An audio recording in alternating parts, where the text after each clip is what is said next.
Оваа година дел од настаните беа и неколку професори од Бар-Илан, Универзитетот од Израел.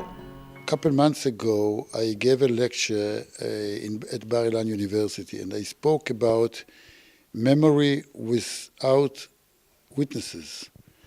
And this was the idea that in Bitula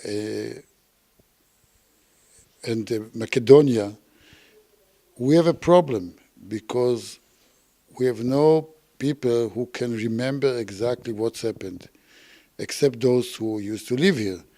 But Jews who were taken to Auschwitz,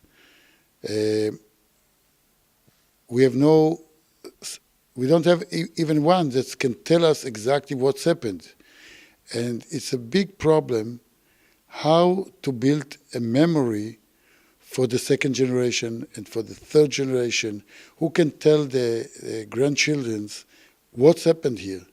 From my travel here, from the 4 days that I've been here, I see that there's a lot of common between the people of Macedonia and the people of Israel. The land is beautiful, the people are very simple and very friendly and very hospitably. And I think the Israeli people will love to visit here and they'll find a lot of understanding and common grounds with the Macedonian people.